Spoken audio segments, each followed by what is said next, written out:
African American community. This evening is fairly straightforward.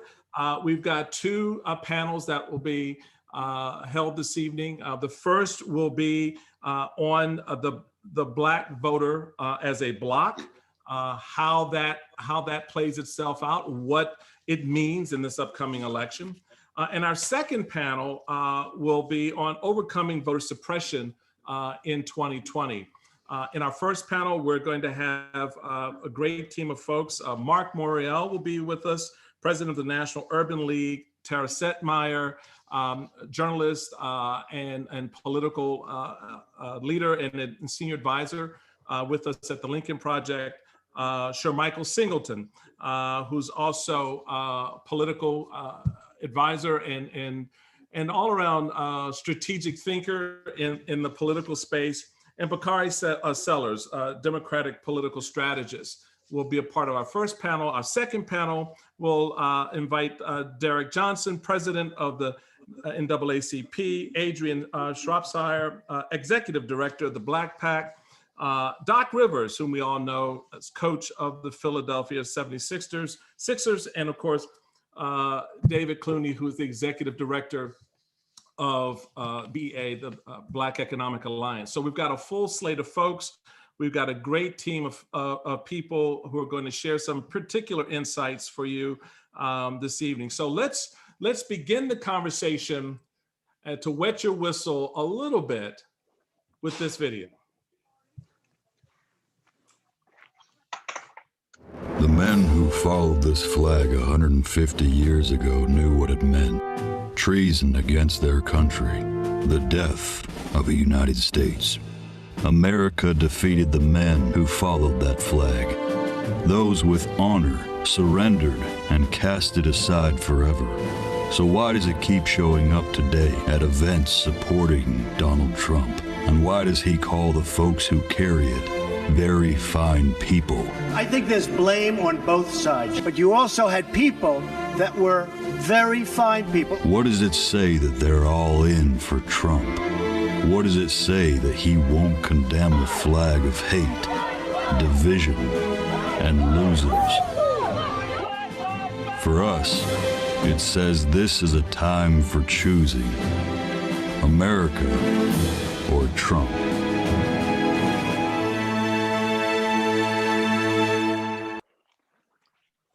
This is a time for choosing. This is a time where all of us have to bring ourselves to some truths and realities about what this election means, not just for the country, but for our communities in particular. And this is, I think, specifically and very important for the African American community, and to help us sort of understand exactly how the Black community is looking at this election and what it may mean for them as they have been casting their votes and will continue to cast their votes right through November 3rd.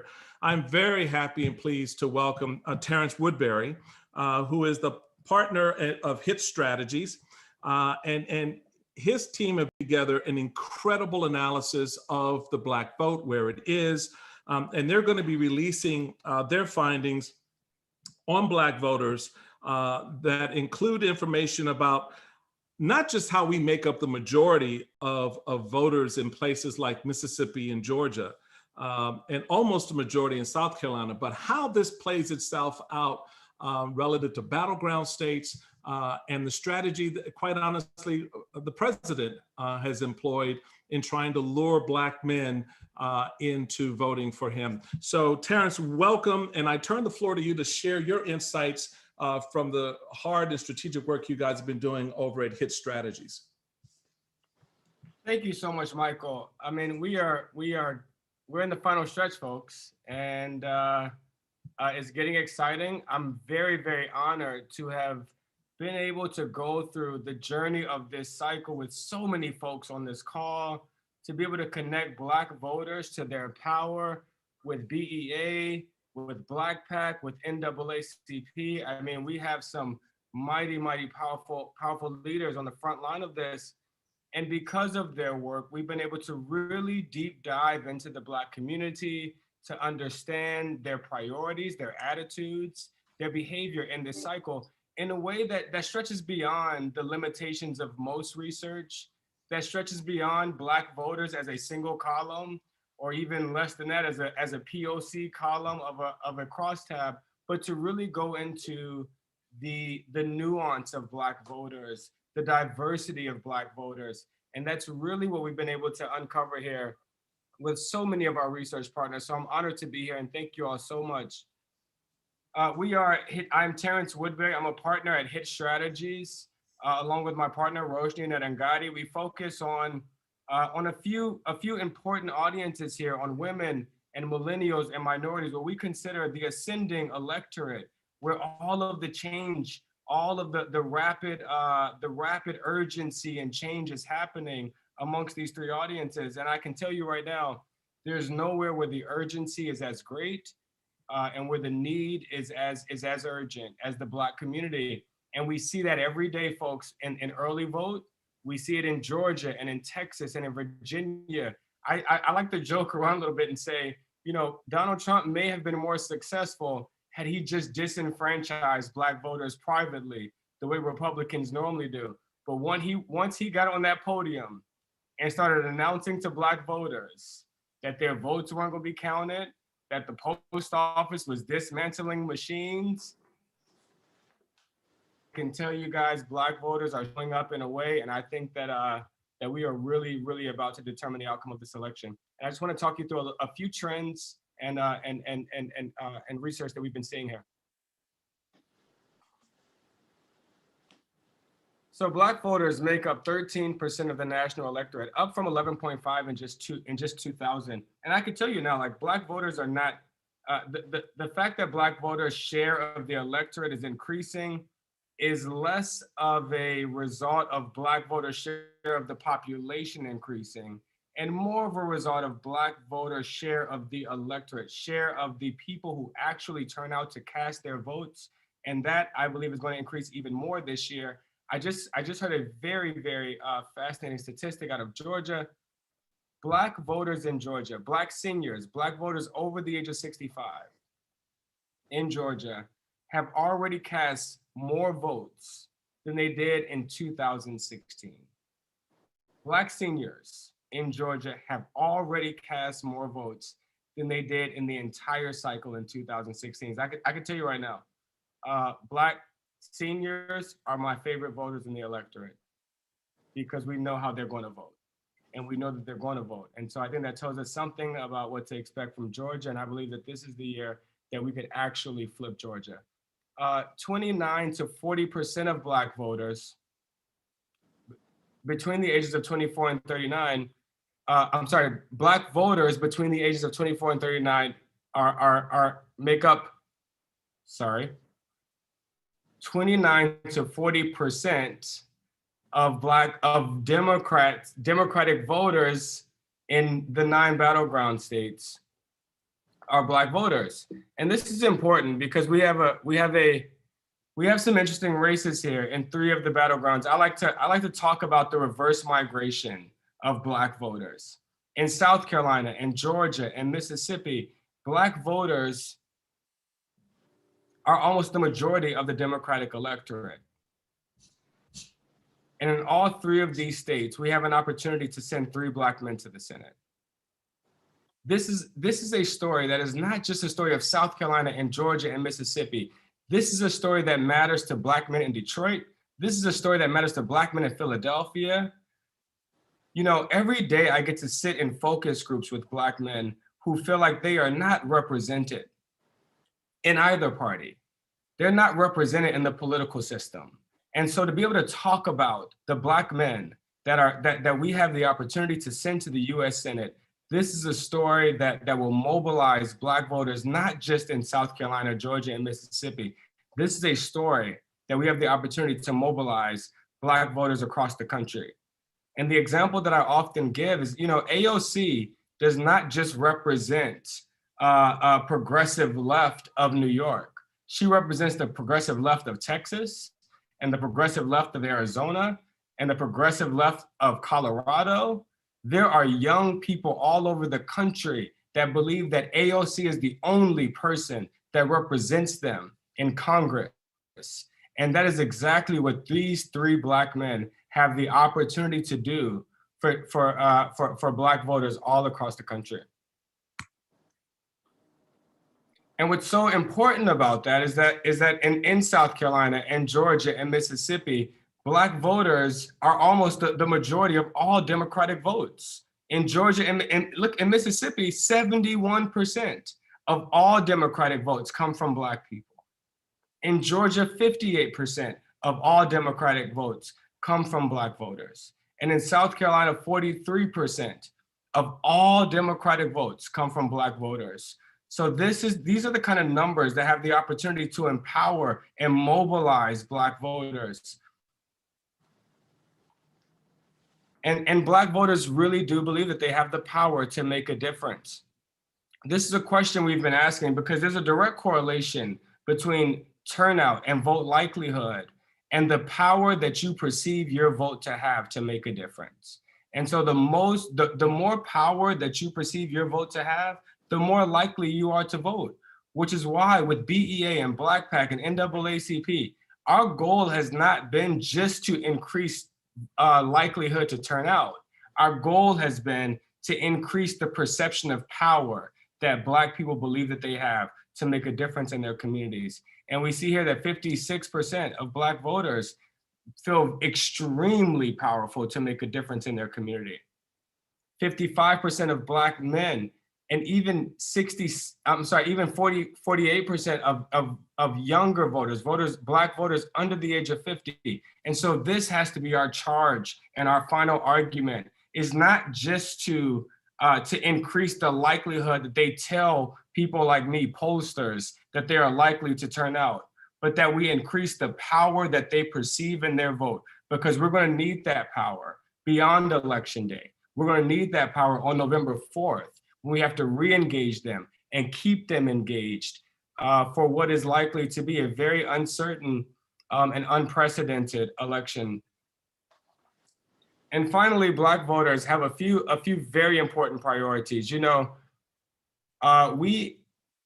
pollsters often ask issue priorities, and most pollsters don't include racism as a part of their issue priorities. But one thing we wanted to do with BEA was go beyond just economic priorities, just jobs or wages, but to really understand what are the economic priorities of Black voters that will mobilize them. And we gave them a list and allowed them to pick at least 3 options out of that list. And for Black voters, the economic priorities are affordable healthcare, investing in programs that reduce and limit poverty, and the elimination of racial and ethnic employment discrimination. Overwhelmingly, Black voters are facing this election with anxiety. This is not just a COVID election for Black voters. And I want to be clear, the top 2 issues for Black voters often rotate as often as we ask this question, and we ask it at least 10 times every month.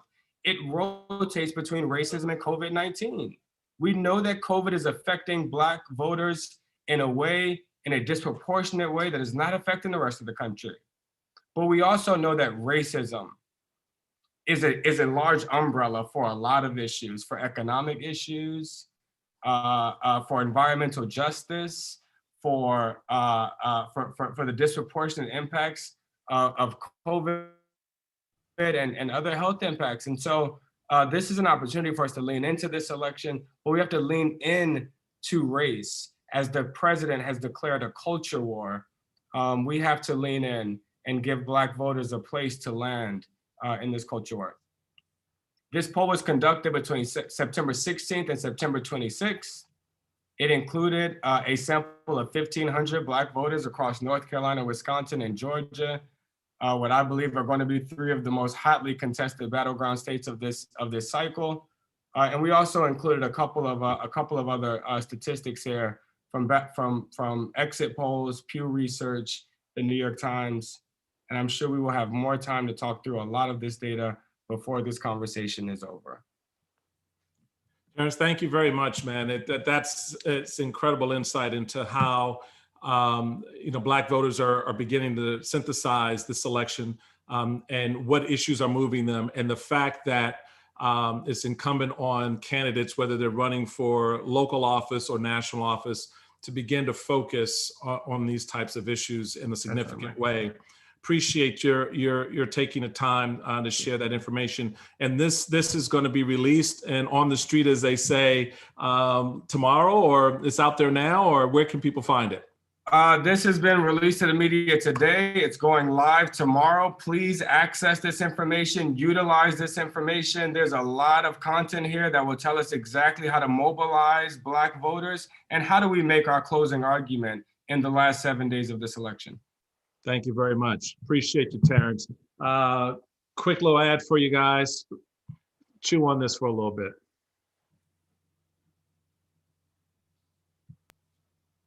Before Donald Trump comes to Tulsa, remember what real leaders sound like. Now is the time to rise from the dark and desolate valley of segregation to the sunlit path of racial justice.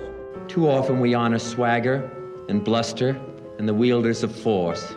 Too often we excuse those who are willing to build their own lives on the shattered dreams of other human beings.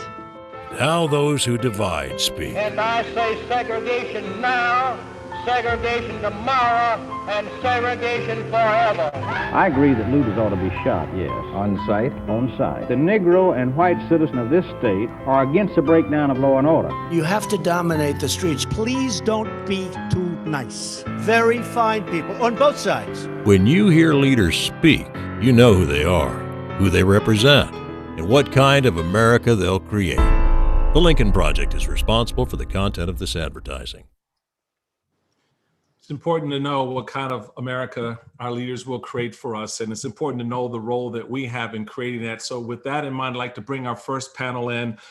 Very, very much looking forward to this conversation. Mark Morial, president of the National Urban League, a leader and a powerful voice for the Black community, particularly in the economic space. Tara Setmeyer, senior advisor here at the Lincoln Project, also political analyst for CNN, as well as a political advisor on a number of campaigns over the past few years. Shermichael Singleton, political consultant and strategist as well. And of course, Bakari Sellers, Democratic political strategist, who's involved in a number of national campaigns. Folks, welcome and thank you so much for participating. Mark, I want to start with you, brother. Yeah, good to be with you. Absolutely.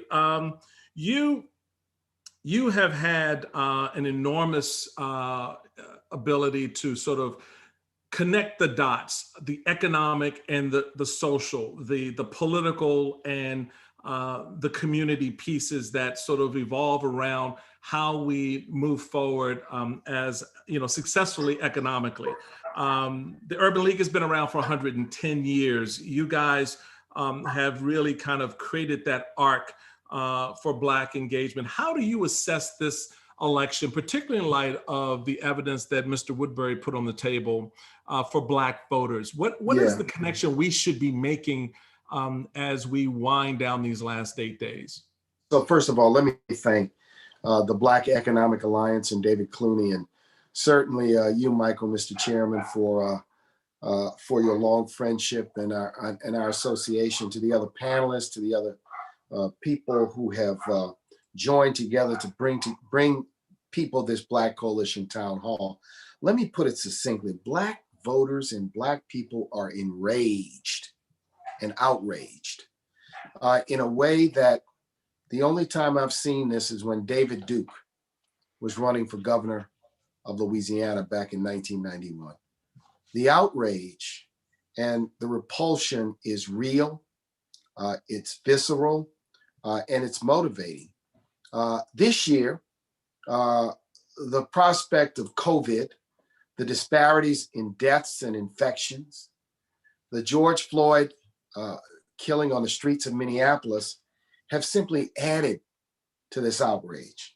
So the determination to be heard, the determination to vote is as powerful as I've seen it. I also think that an additional motivating factor, and some of these ads we saw captured it, is the sense that the vote itself is under attack. The post office is under attack. Voter suppression is widespread. The Russians and the Iranians are fooling around, trying to manipulate psychologically the American electorate, targeting African American voters. The community is woke and woker than woke. And I believe that's motivating people to want to vote. We have a campaign called Reclaim Your Vote that's working in approximately 6 states with emphasis, but all across our network of some 36 states and 90 affiliate sites. And that is just one of, Michael, an unprecedented number of get out the vote efforts that are not being run by political parties, not being run by political candidates, but are being run by community-based groups and public housing groups and returning citizens and civic organizations and churches and social. People have decided to pick up. We picked up our own rake. We picked up our own hoe. We picked up our own shovel. And we're going to be heard in this election. And that's what I sense. The Urban League movement, our leaders at the local level, our young professionals, all of our volunteers, they are highly motivated. They are working around the clock to send a very powerful message. And I think in this context, I saw a different type of motivation in 2008. It was the motivation to make history. It was not a motivation. It was not a motivation of enragement and outrage. Mm-hmm. This is a motivation compelled by enragement and outrage at what people are experiencing and what they see and what they feel from the leadership of this nation. Bakari, I want to pick up on that point because I think it's significant on a number of levels. You've talked about racism as a system that has corrupted policing, for example, and needs to be deconstructed. How does that part of the narrative play itself out on the heels of the murder of George Floyd, for example, and the response by the current administration and the response by Joe Biden, who's looking to become the next president? How should Black folks be assessing that right now in terms of what it may mean when we're looking at race and politics and the election of a president? So first of all, thank you for having me a part of this August body. Tara and Mark, even Shermichael. No, it's a pleasure to be here with all of my friends, and to be with you, Michael. It's just an awesome opportunity. Thank you so much. Look, I'm gonna start off by quoting Stokely Carmichael, right? And he said that if you want to lynch me, that's your problem. But if you have the power to lynch me, that's my problem. Mm-hmm. Racism in this country is a power construct. It's not somebody calling you nigger. That's ignorance. Racism is instead ingrained in the systems, right? We're talking about systemic oppression. We're talking about institutionalized racism. We're talking about the fact that Flint still doesn't have clean water, but there are 100 cities like Flint that are in the same situation with not even having potable water. We're talking about Black children who are growing up in communities where they're punished because of the zip code they're born into. We're talking about these poor rural Black and brown communities in South Carolina, Georgia, Mississippi, Alabama, that because these southern states didn't expand Medicaid, have been losing their hospitals and their access to quality care. So these are the systems that we're talking about.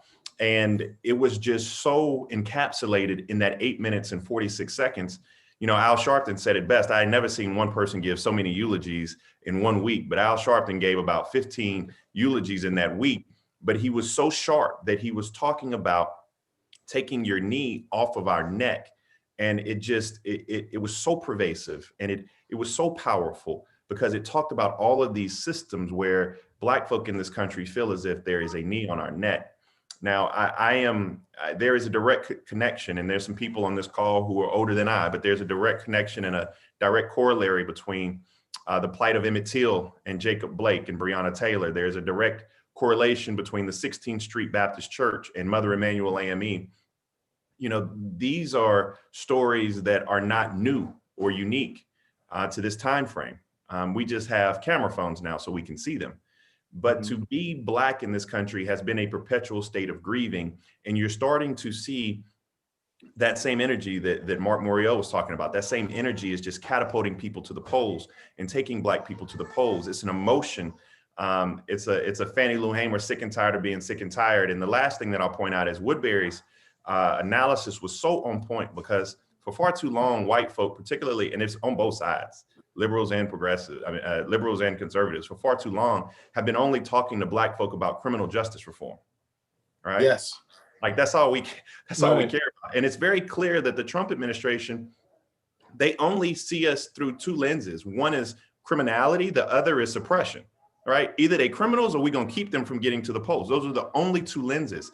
And we have to have a full conversation, particularly with younger Black voters, talking to their whole selves. And so I think, and I applaud all the groups that come together tonight so we can talk about Black voters in their whole selves and bringing them to the polls.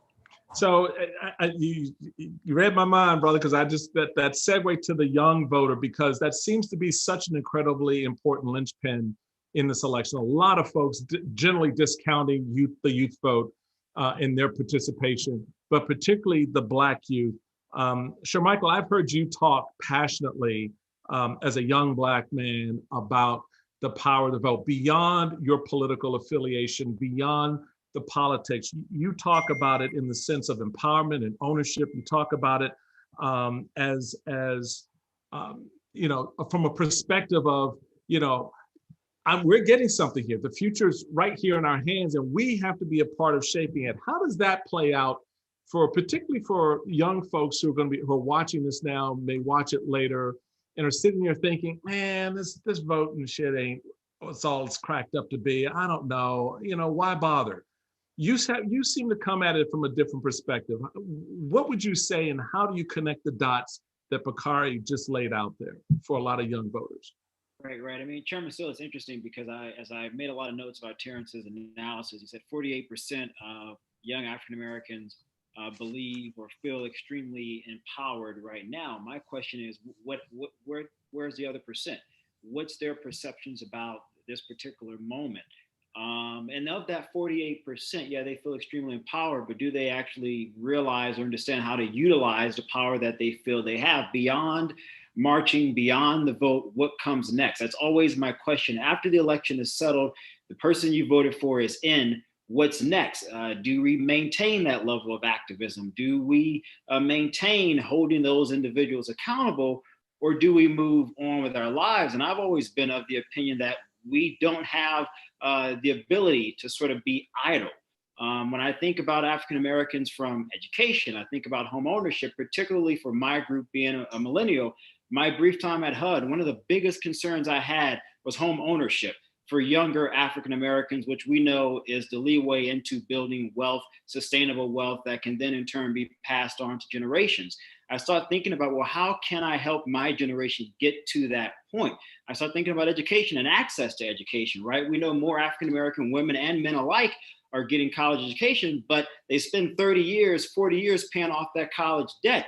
If you're spending so much time paying off debt, do you ever have the opportunity to build wealth when you start a family? Will you have the opportunity to potentially put your kids through school? And so when I think about the political climate right now, what I would like to see, what I think is so important beyond this election for some of the groups that have been so engaged in targeting young millennials, Black millennials in particular, is trying to keep us abreast of every single step policy-wise that occurs once we move beyond the voting.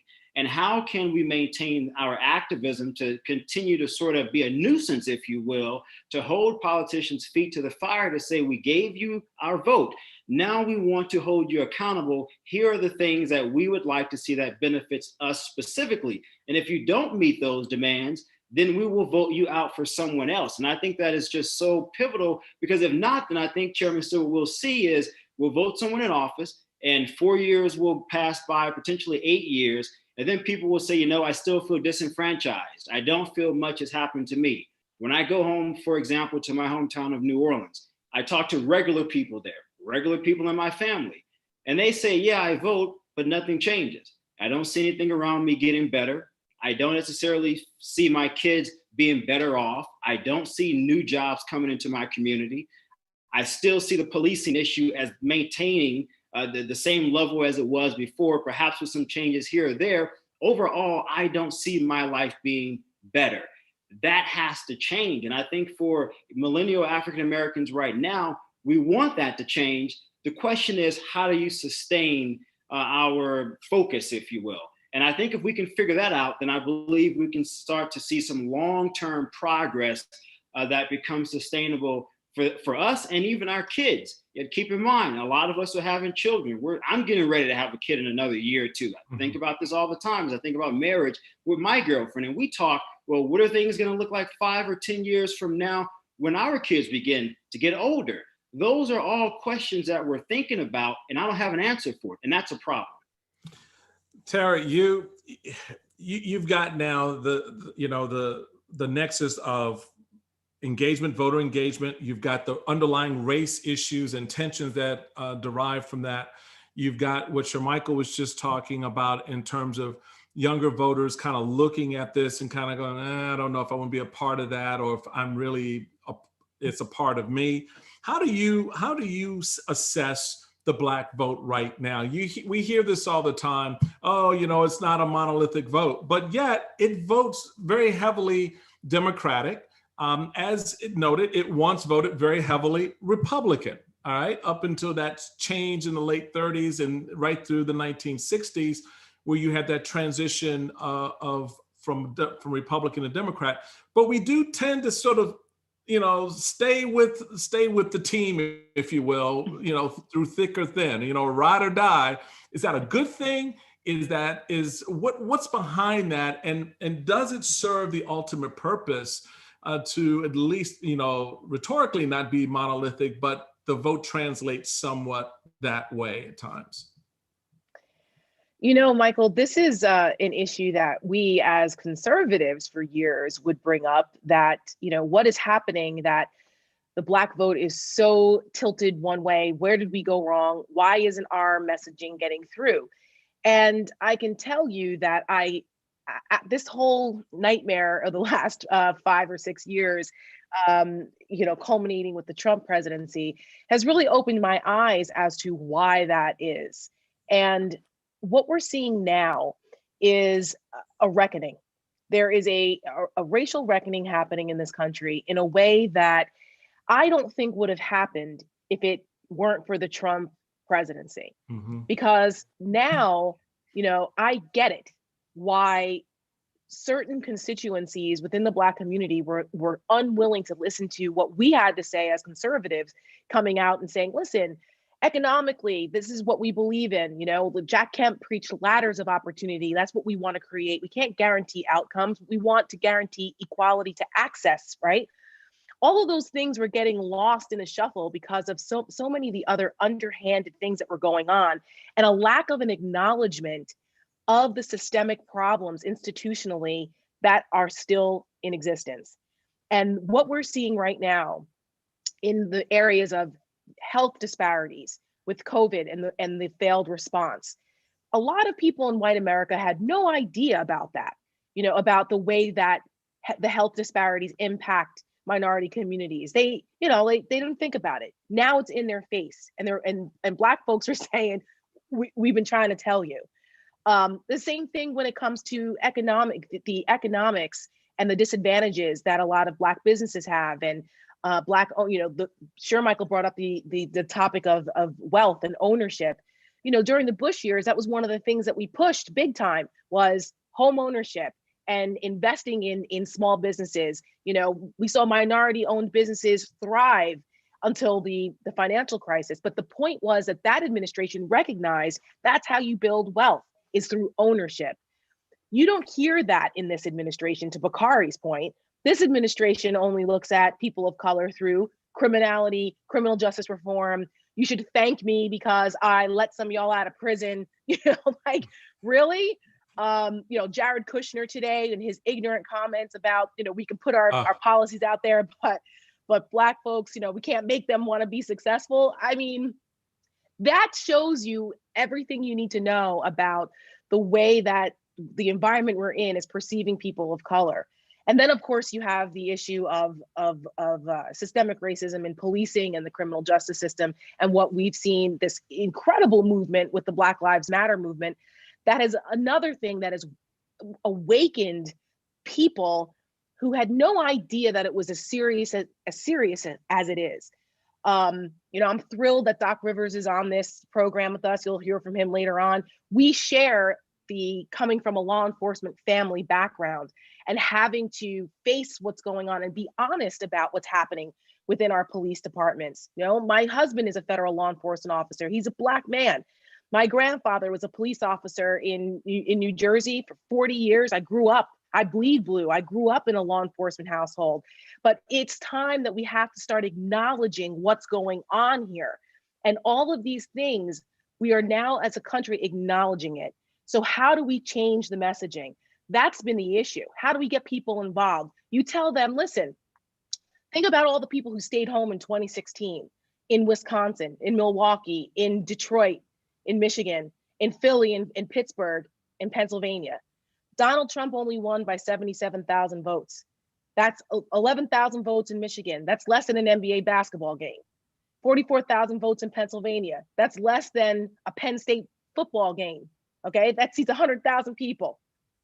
In Milwaukee, 23,000 votes. That's it. And you talk to people and say, if you complain, like to Shermichael's point, well, we vote, nothing happens.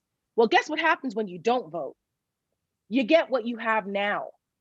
And it's important for people to realize that we have to put it in plain language, giving examples of this is what is impacted when you're not involved. And I think the more that we do that and make it relatable, then people wake up. That's why you see people getting up at 4 a.m. to go vote. That's why you see this historic, unbelievable voter participation now, which I'm thrilled to see, because people have had enough. You know, we've had civil rights icons pass away in the last year and who were stalwarts, and people are waking up and realizing that it was off their backs that we are here today with the power to do what we do.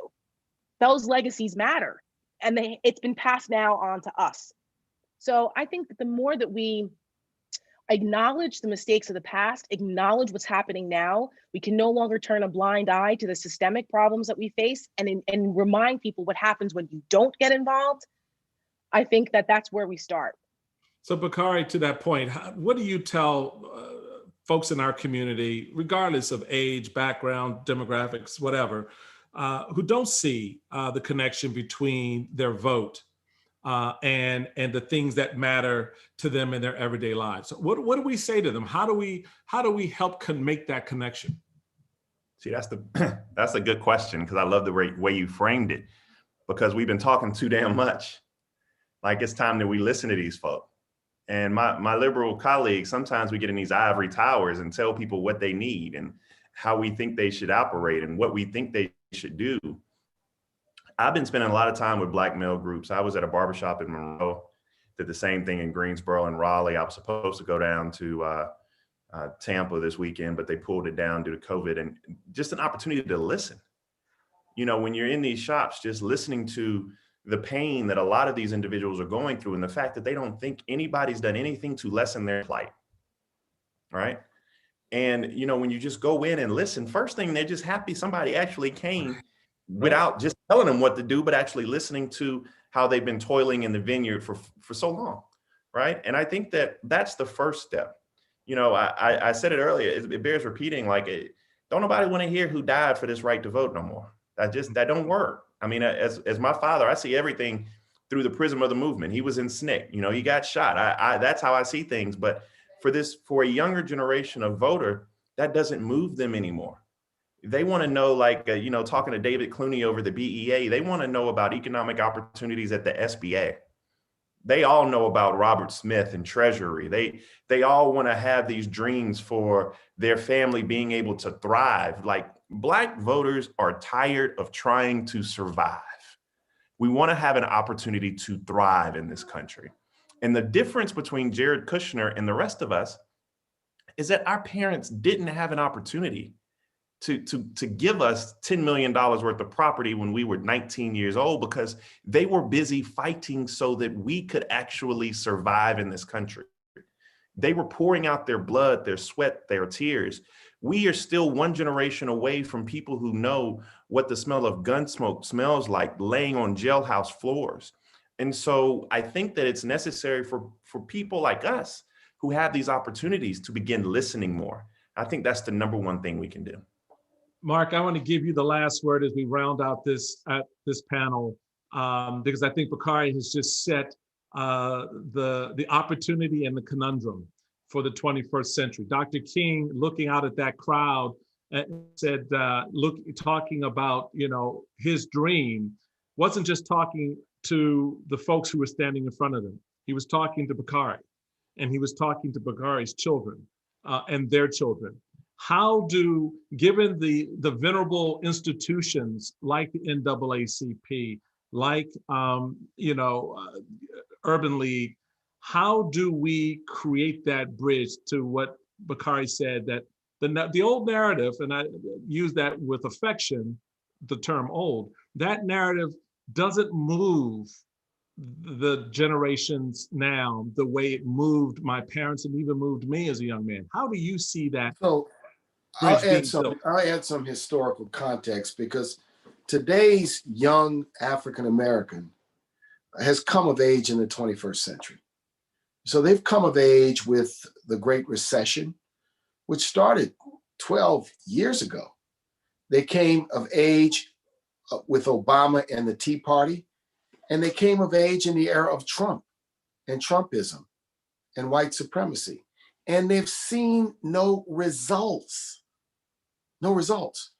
If there's a new regime, if there's a new opportunity for a new thrust in this country, a new leadership thrust, that leadership thrust is going to have to be one that is focused on getting results, on changing the arc, on economic inequality, and changing the arc when it comes to health, in creating meaningful Black economic opportunity. And that will be the clarion call. And with people in this process of being enraged, and in this year of 2020, protesting and now voting in record numbers, can't go to sleep. We can't go retreat to the grandstands, become spectators and watch and say, now we've done our job. We've got to, one, keep the pressure on. We, number two, have to keep the pressure on in support of those things that might be proposed and those things that we want. We want a new Voting Rights Act. We want a plan to end Black wealth. We want a commission on reparations. We want serious money to be put to end, if you will, the inequities in funding of education. There are absolute things that we want that are part of an agenda.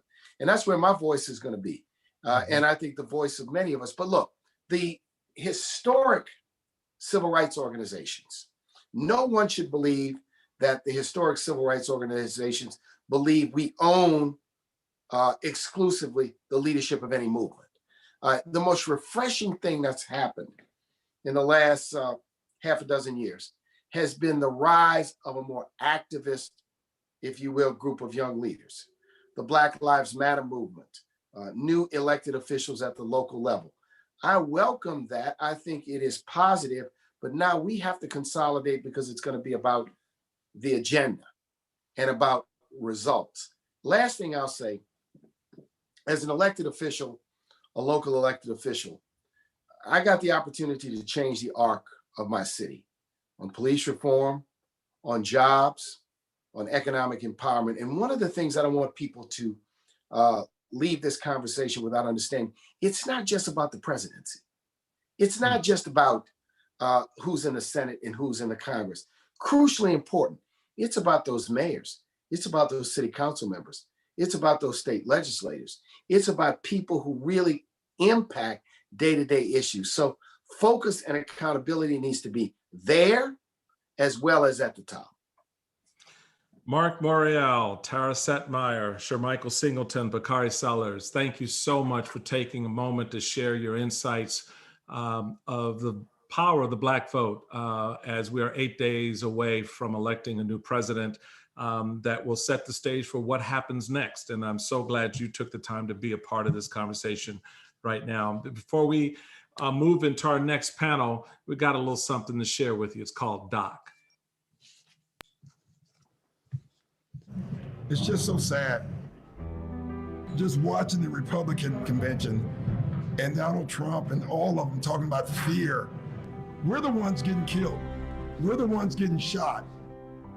All you do is keep hearing about fear. It's amazing to me why we keep loving this country and this country does not love us back. We protest and they send riot guards, right?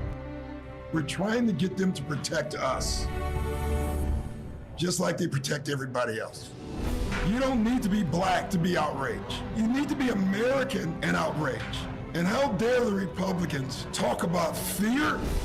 What white father has to give his son a talk about being careful if you get pulled over? All we're asking is you live up to the Constitution for everybody. Thank you.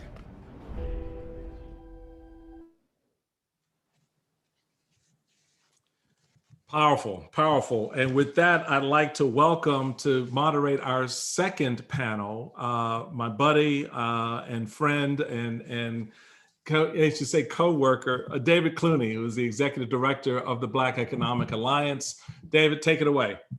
Thank you, Michael, and thank you to everybody for being here this evening. This is really a special gathering of different organizations all aligned on a cause of getting Black folks more engaged in the process of voting.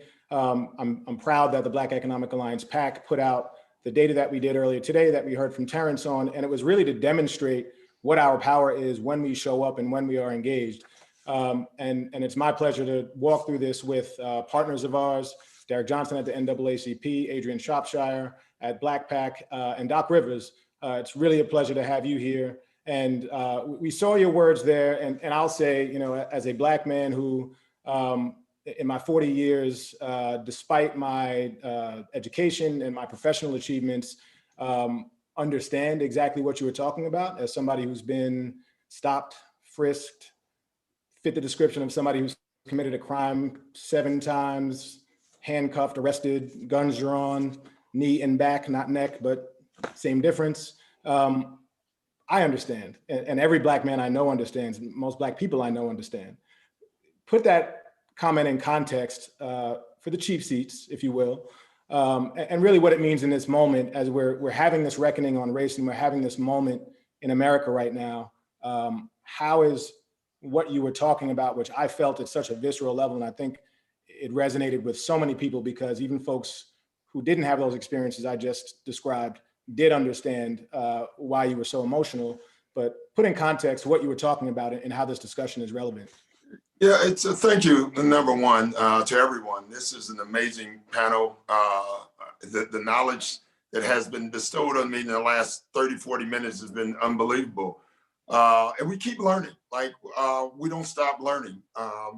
And you know, it's interesting that day, we had a game. It's funny how times change. I was the Clipper coach, now I'm the 76ers coach in that quick of a time.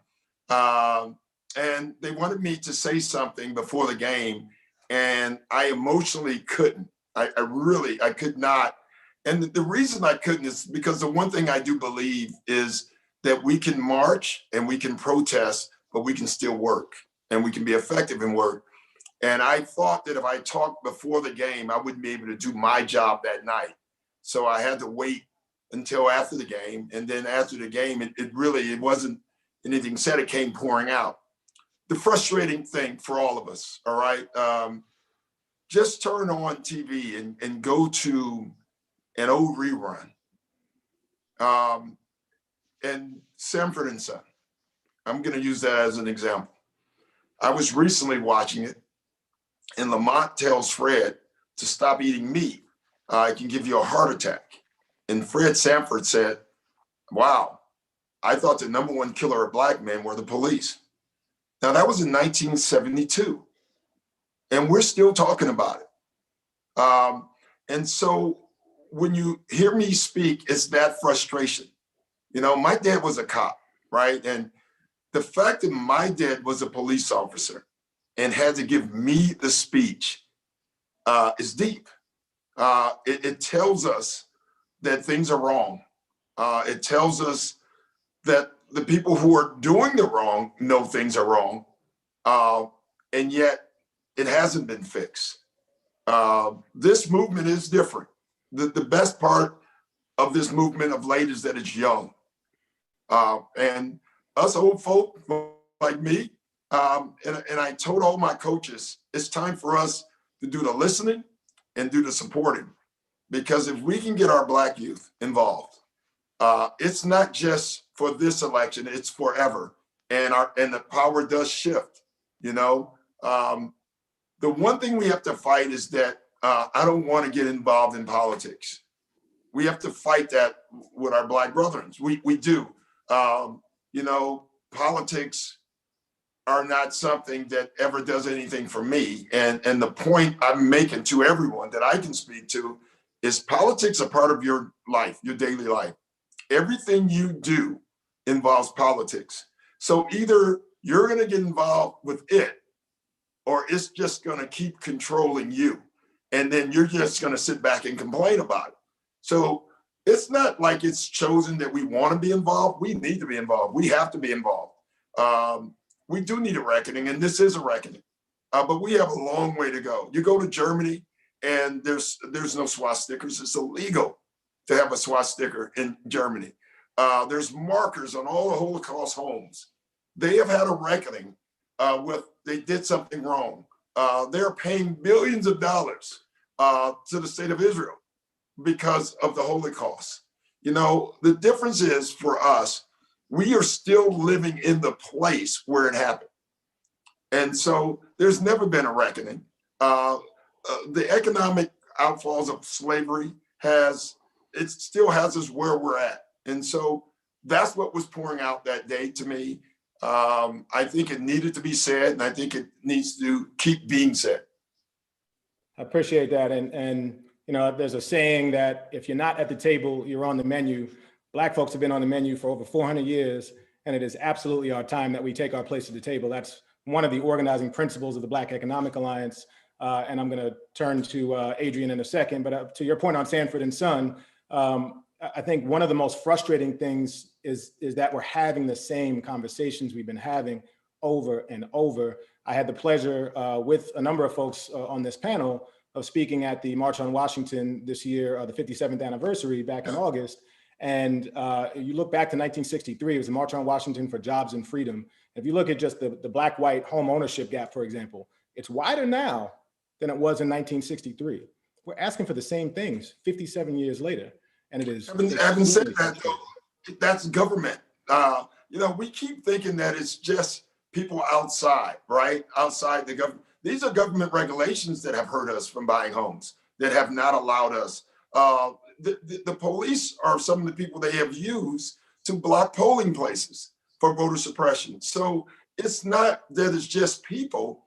It's part of our government that has done this. And so, yeah, we want to be at the table, but we have to create change. We've been talking for a long time, and we have to create change. Like, okay, let's get Joe Biden elected, all right? But once he gets elected, we still have to create change. That doesn't change with him winning and Kamala going into office. We have to demand change, and we have to stay at the table. I think it's too often we leave the table.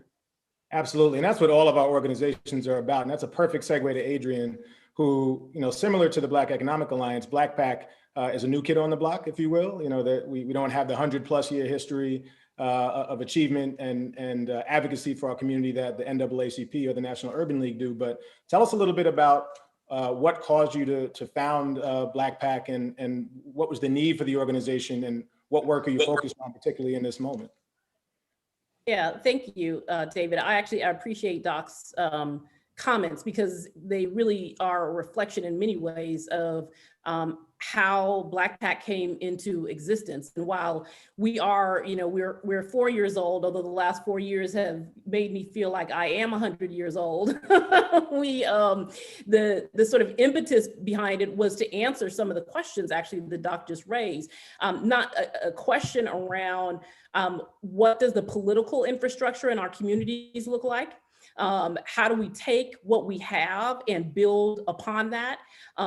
This question of how do we start a conversation with people in our community about why it's okay to talk about politics, why it's okay to be explicitly engaged in politics.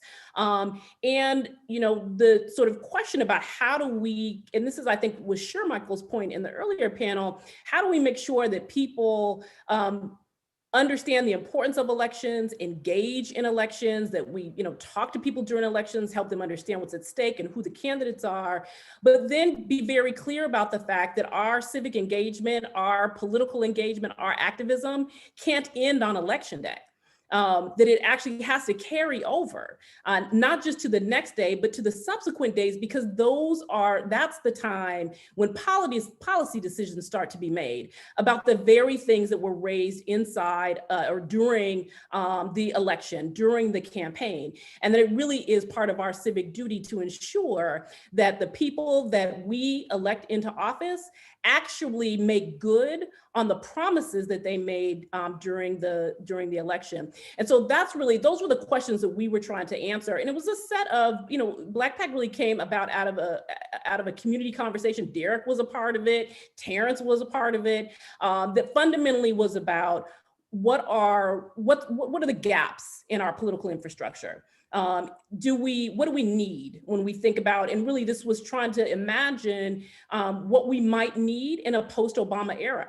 After the first Black president and his 2 campaigns and his 2 terms, when we peeled back the layers of all of that, what existed? What do we need to build up? What do we need to create that might be new, out of whole cloth?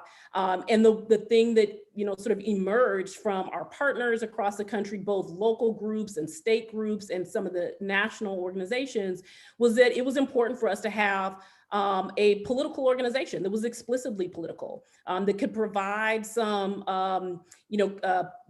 common utilities, right, to all of the partners that we have across the country. So whether that's research, whether that's weighing in and running large-scale program to make sure that our communities have the information that they need and that they're mobilized to the polls, that was sort of the role that we thought that we could play. And then in addition to that, sort of making sure that the people that we're engaging during election time, when we have the ability to scale up really big, that we make sure that those folks continue to be engaged either directly with us or with our partners on the ground, so that when decisions are being made in state legislatures or city councils, that they're in those places too, that they don't just sit home and sort of abdicate power to those people who they elect, but they actually hold on to the power that they have during elections and make sure that we see the kinds of policy outcomes that we know that we all are working so hard to achieve.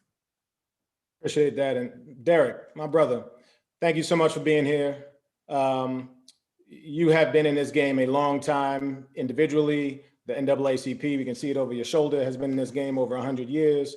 And you have seen a lot in terms of turning out Black voters. And I'm interested to hear, which you may be a little frozen, so I may have to come back to you, but I'm interested to hear, to the extent you can hear me right now. Let's start there. Can you hear me right now, Derek? All right, we're gonna come back to Derek. We lost Derek. Oh yeah, like I froze right on cue, right? There he is. All right, good to have you. Welcome back. Right. So I was asking you, you've been in this game a long time. You've been turning out Black voters a long time. Talk about what the NAACP is doing, with your 100+ year infrastructure and inroads to local communities around the country to turn out Black voters, but importantly, what's different about this year as compared to so many years past where you've probably used a similar playbook previously, but I feel like everything about 2020 has required innovative thinking. And I think we just also have a different moment with race right now. So interested to hear the NAACP's approach, and particularly how you put it in context of this year and this moment we're in. Right. Thank you, David, for the opportunity. Let me start by saying legacy does not mean effectiveness. And so when I took this position 3 years ago, I recognized that the NAACP needed massive retooling, particularly in the areas of civic engagement. Understanding that civic engagement should not be seen as an election transaction, but it's the arc of democracy. And so from day one, I began to look at, with the infrastructure we had in place, what was missing. What was missing was a data analysis, a metrically driven program that's outcome driven and not process driven. Very similar to Adrienne, and she and I have known each other a long time.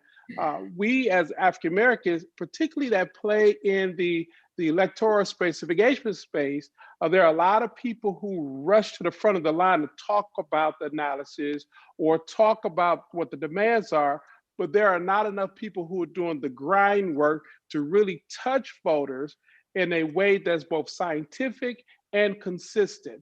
And so for me with NAACP, first we partnered with a data science team. Secondly, we began to pilot and test what could actually be effective this election cycle and what was learned from 2016. And then out of that, build out a strategy, not only looking at 2020, but we looked at 2018, 2019, 2020, 2021, redistricting, 2022, right back to midterm elections. And so that's the arc of democracy. And we will recalibrate that as long as I'm in this position on 5 years run.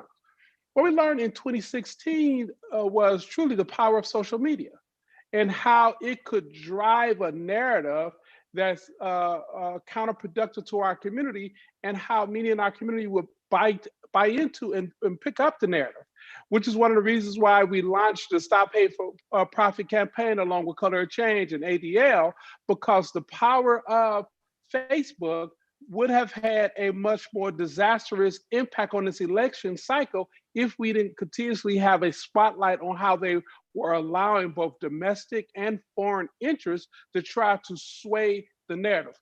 Secondly, it is about targeting. Where are the areas where African Americans can actually impact the outcome of the election? And so we break that out to 12 target states. The part of that is also doing an analysis of who else is playing in the space and how do we leverage the support of one another, and how do we do it in a way we're not overlapping with one another. Social justice is not a competition. It's an opportunity for us to advance an agenda, and in this case, advance an opportunity to win this election, however we define win. And we're very clear, winning is when the Black community and the vote can influence the outcome of the election so it can better reflect the needs and interests of our community. So when I look at Detroit, my hometown, in this moment, we have daily check-ins. Right now, we're on pace in Detroit for a 50% turnout. That's not enough. In 2008, it was 53%. In 2016, it was 48%. So we got to bump it up. In Philadelphia and Pennsylvania, we're now concerned with the seating of Amy Barrett on the Supreme Court. What we're going to be looking at is the Republicans have already filed to go back to the Supreme Court to cut off the return of the ballots on election day and not the 3 days that was won 10 days ago. So now we have to go up online and on commercials to say to people, don't mail your ballots, get them into the box.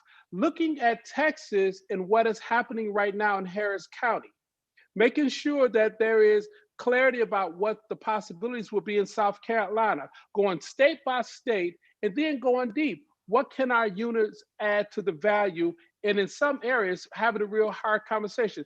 Are our local volunteers the right people to move the needle, or do we need to enlist another layer of support to move the needle?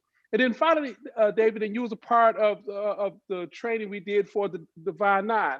How do we support, even if it's back office in our traditional Black institutions that will be there regardless of funding, so they can show up with the level of strength that they have the capacity to do so? So we built out the data technology that if anyone sign up, we can give you the 20 names who live in your community for you to contact with their information.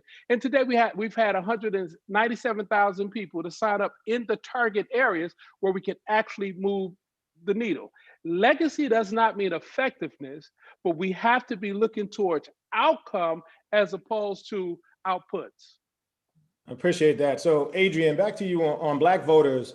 Black PAC conducted a poll of Black voters earlier this year that showed that Black voters were generally engaged, but also dissatisfied with the country, that the direction that the country was headed in, and also showed that they were generally warm to the Democratic Party as a bloc, but that they also felt very strongly that the Democratic Party wasn't doing enough for them. So with that backdrop and with everything we've discussed, how do you make the case to Black voters to get engaged? The same question that went to some of the folks on the first panel.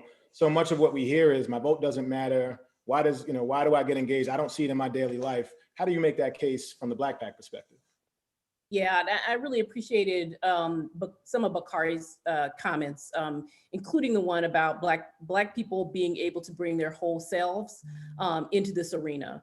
And that is, I mean, when we sit in focus groups with Black voters, when we talk to people on the doors, part of what we hear is, so the work in some ways is being done for us in this moment, right? One of the things that is obviously clear is that people are struggling, people are suffering, whether it's as a result of the COVID crisis on people's health, or the COVID crisis on people's economic conditions, right? Whether it's people are experiencing directly or indirectly the impacts of racialized violence.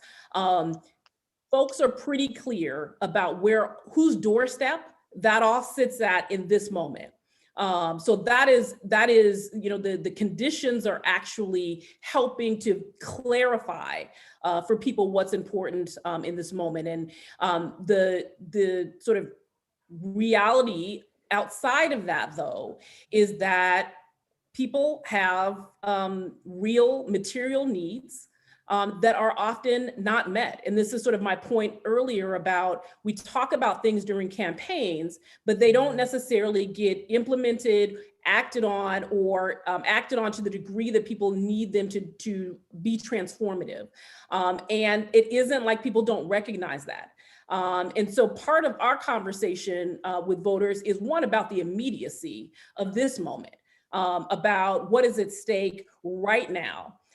There's also the question about our role and sort of galvanizing and building the power of our community to not just make demands, but to be active participants in the change that we're seeking.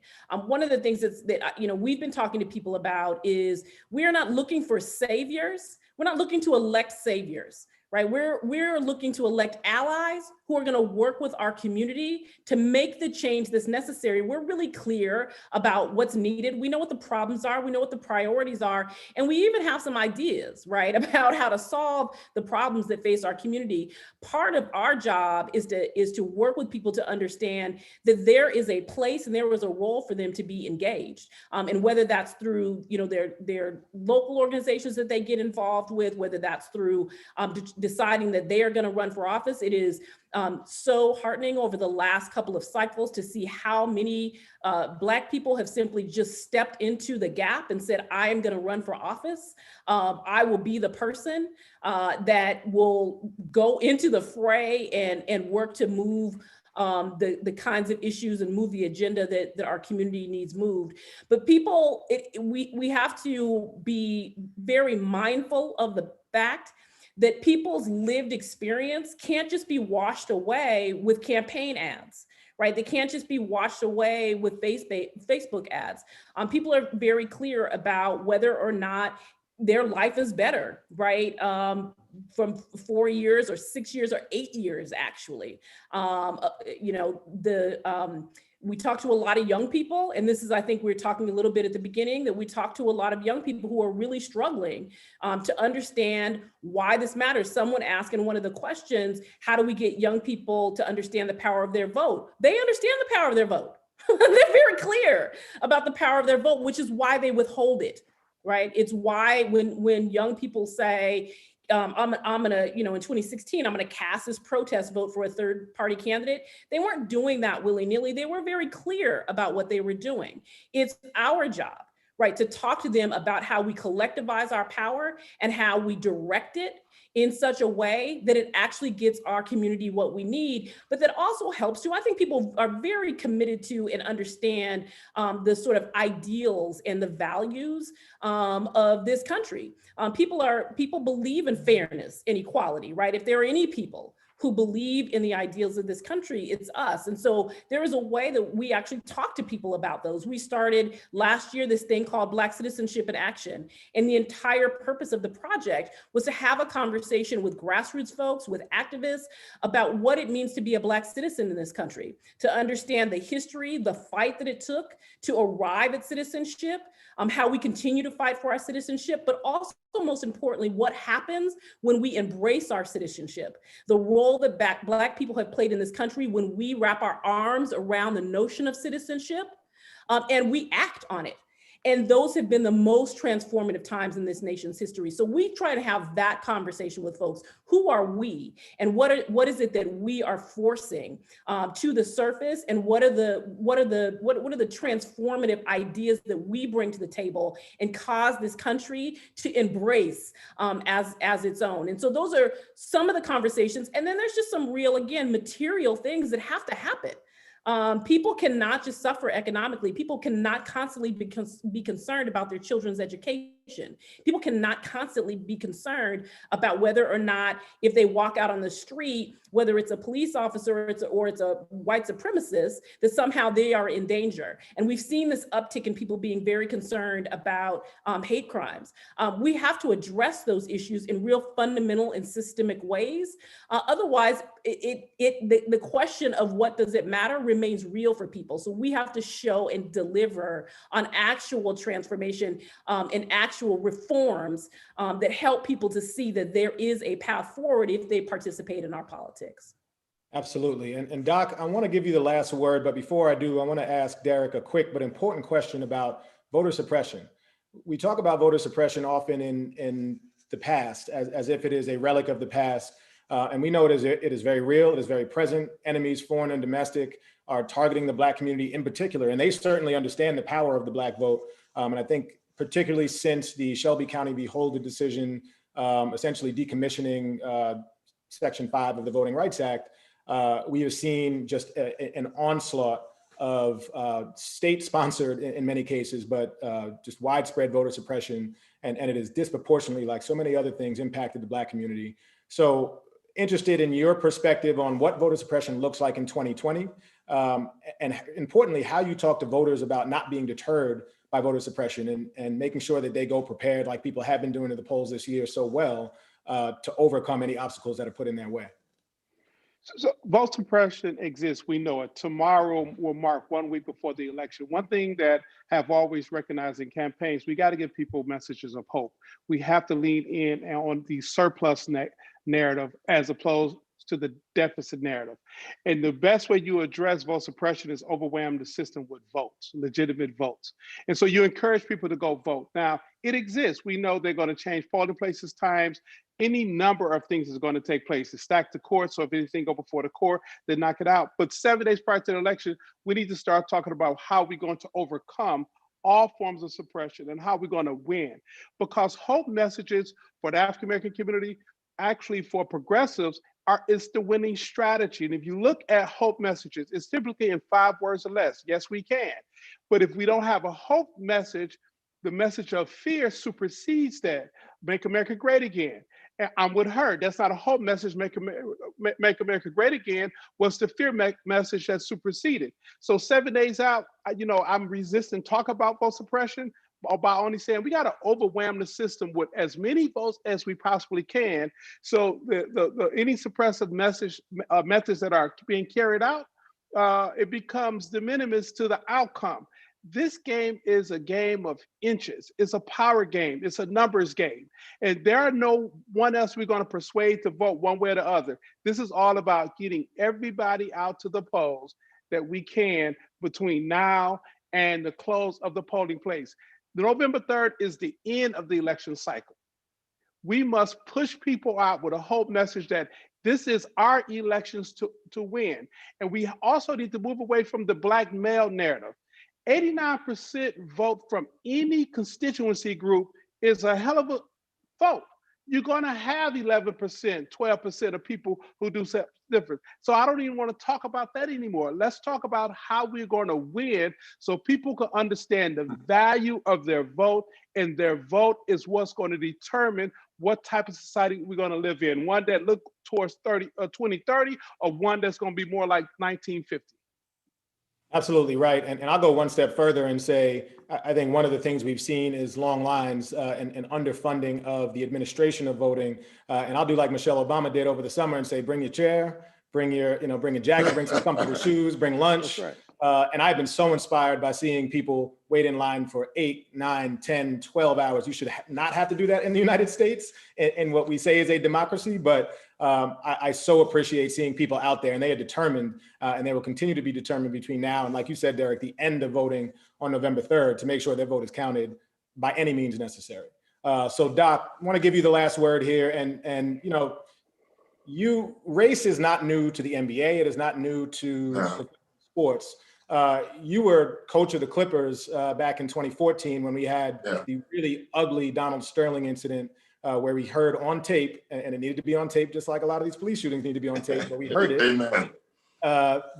Just racist comments being spewed by someone who ostensibly was a friend of the Black community before that because he knew so many Black folks and was around so many Black folks. And, I've been really inspired also by the response of the NBA players, coaches, the administration, and you all have really set I think an example of how different people can use their platforms in creative and innovative ways to make sure we are having a conversation where we no longer accept the status quo. But at the same time, this year has been unprecedented in how many NBA players have registered to vote. I was appalled to hear how many were not registered to vote. Me too. Yeah. But you all are again leading the way. So I'm interested in how you talk to, be it NBA players or other people you come across who clearly still have the mentality that, my vote doesn't matter, and that things are just going to continue to be the same because we keep having the same conversations. What is your message of motivation to them, and why is this time different? Well, a couple things, and Derek, I want to hit on one of the things you said. The Make America Great part, we're all for. It was the again part that scared the hell out of us, and so Make America Great should be our campaign. And fairness and equality is what we've all, Black people, we understand what fairness and equality is because we want it and we fight for it. Our problem is we got to get everyone to understand by giving us fairness and equality, you're not giving up anything. I think there's been this narrative that to give everyone equality, you have to give up something. No, you don't. You don't have to give up anything. You just have to make it equal. That's why sports works. It really does, because there's a clock and there's a score, and the best man's going to win. That's why when you go to a relay race or a race and you see Usain Bolt at the start, no one gets a 10. You don't get a 10-yard head start. It starts at 0, and the first guy that crosses wins. That's fairness and that's equality. So. The thing with our players, one of the things I challenged our players on, I asked my players, how many of you voted in the last election? One person raised their hand. That was back in 2016. I asked that question. I challenged my guys to vote. 2 more voted. So of the 17 players, only 3 voted. This year, we stopped playing basketball to talk about social injustice. And I was one of the guys that had the honor of being in front of all those players. And I asked them to raise their hands, who have registered to vote. And as you found out and know, of the whatever 300 people, it was probably 10%. The best part of the entire bubble for me, other than the Clippers not winning and me getting fired because the Clippers didn't win, that was the worst part. The best part about the bubble for me was this. By the time we left, about 90% of the players had registered to vote. That was an actual change. They actually talked it, and then they did something about it. They're working polling places. They used their power to open up arenas you know, for the first time in their lives, they actually see their power and they're using it. And it's a beautiful thing. But we all have to lead and we all have to follow. You know, I tell my players that all the time. You know, a lot of people don't want to lead, but if you don't want to lead, allow someone to follow. And usually when you decide to follow someone, you end up leading. That's just the way the world works. You really do. You start leading someone else. And that's exactly what we have to do. I have a saying, and we have to do this all together. If you want to go quickly, you do it alone. But if you want to go far, you'll do it together. We all have to do it together. Absolutely. Perfect message to end on. Thank you all so much, Adrian, Derek, Doc, all of the panelists this evening. This has been a really special collection of folks and a really important discussion at an important time. And let me say to the Lincoln Project, particularly the founders, Steve Schmidt, Mike, Reed, and others, this is the kind of coming together that we need. And a point of personal privilege, Michael, Steele, and Tara, and a number of other folks, Bakari and Michael, and Steve Schmidt, all of whom are advisory board members of the Black Economic Alliance. This is what we need to be doing together, is bringing people from different perspectives together who care about a common cause. In this case, that common cause is Black people. And it is changing the status quo and changing the narrative of what our power is when we engage in this democracy in a way that we never have. So I'm so happy that we were able to have this conversation tonight. I look forward to continuing this conversation. As we've talked about, the real work starts the day after the election, because we have a lot more to do in the way of engagement and demanding a completely different set of outcomes for Black folks. And at BEA, we're focused on doing that in economic terms, and all of us across the board are focused on doing that for every issue that impacts Black folks. So thank you, and I'll turn it back over to Michael Steele to take us home. Thank you, David. Thank you very much. What a great panel. I really do appreciate the voices that we've heard. And more importantly, I appreciate all of you taking the time to share in this conversation and hopefully take something away from it that you can pay forward as you engage the community that you live in to vote. So on behalf of the Lincoln Project, I absolutely want to thank and are so grateful to our partners, the NAACP, Black PAC, the Black Economic Alliance, and David and his leadership there. It's a real honor to work with you on that effort, and the National Urban League for helping us pull this together. We'd love to continue the conversation. We'd love to get your feedback, obviously. You know, you can follow us on Twitter at Project Lincoln. Certainly check out what we've got going on our website, www.lincolnproject.us. But more importantly, if you take nothing away from this conversation, take this.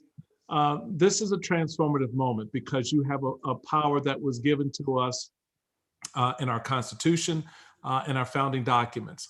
And that is the power that's founded in liberty and freedom that is recognized and executed on by the vote. Folks, don't waste it. I get the politics and I get how you feel sometimes. And this candidate doesn't meet that standard and that candidate doesn't do it for me. I get it. But right now, the only thing that's important is this country. The only thing that matters is what Wednesday morning looks like, what Thursday after that looks like, and what the weeks and months after that look like. And you will set the pace and the tone for what comes next. This election is about us, all of us, every last single friggin' one of us. We don't get to sit this one out.